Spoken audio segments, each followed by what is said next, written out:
প্রিয়জনের প্রতি মাসে সবচেয়ে কষ্টের সময় তাকে উপহার দিন এই পিরিয়ড বেলটি। একজন মেয়ের সবচেয়ে কষ্টের সময় তার পিরিয়ডের সময়। এমনিতেই ব্যথা অনুভূত হয়, যা অনেক হার্ট অ্যাটলির ব্যথার মতন তীব্র মনে হতে পারে। এই পিরিয়ড বেলটির সাথে একটি সুন্দর গিফট বক্স থাকছে, সাথে থাকছে কেবল ও ম্যানুয়াল।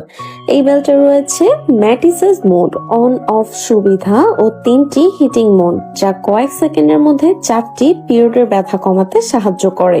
তাই ভালোবাসার মানুষের প্রতি কঠিন সময় এখনই কিছু করতে পারে। মেয়েরা পিরিয়ডের সময় ঠিক কতটা কষ্ট পায় এটা ছেলেরা কখনো চিন্তাও করতে পারবে না। প্রতি মাসে আমাদের এমন কিছু দিন আসে যখন হাসতেও কষ্ট হয়, মুডটাও খারাপ থাকে, আর পেটের ব্যথা এমন হয় যেটা বললেও একটা ছেলে বুঝতে পারবে না কখনোই। তাই আপনার প্রিয়জনকে একটু স্বস্তি দিতে আপনি কিন্তু অর্ডার করে ফেলতে পারেন এই পিরিয়ড বেলটি। আজই অর্ডার করুন, কারণ ভালোবাসা শুধু কথায় নয়, যত্নে প্রকাশ পায়।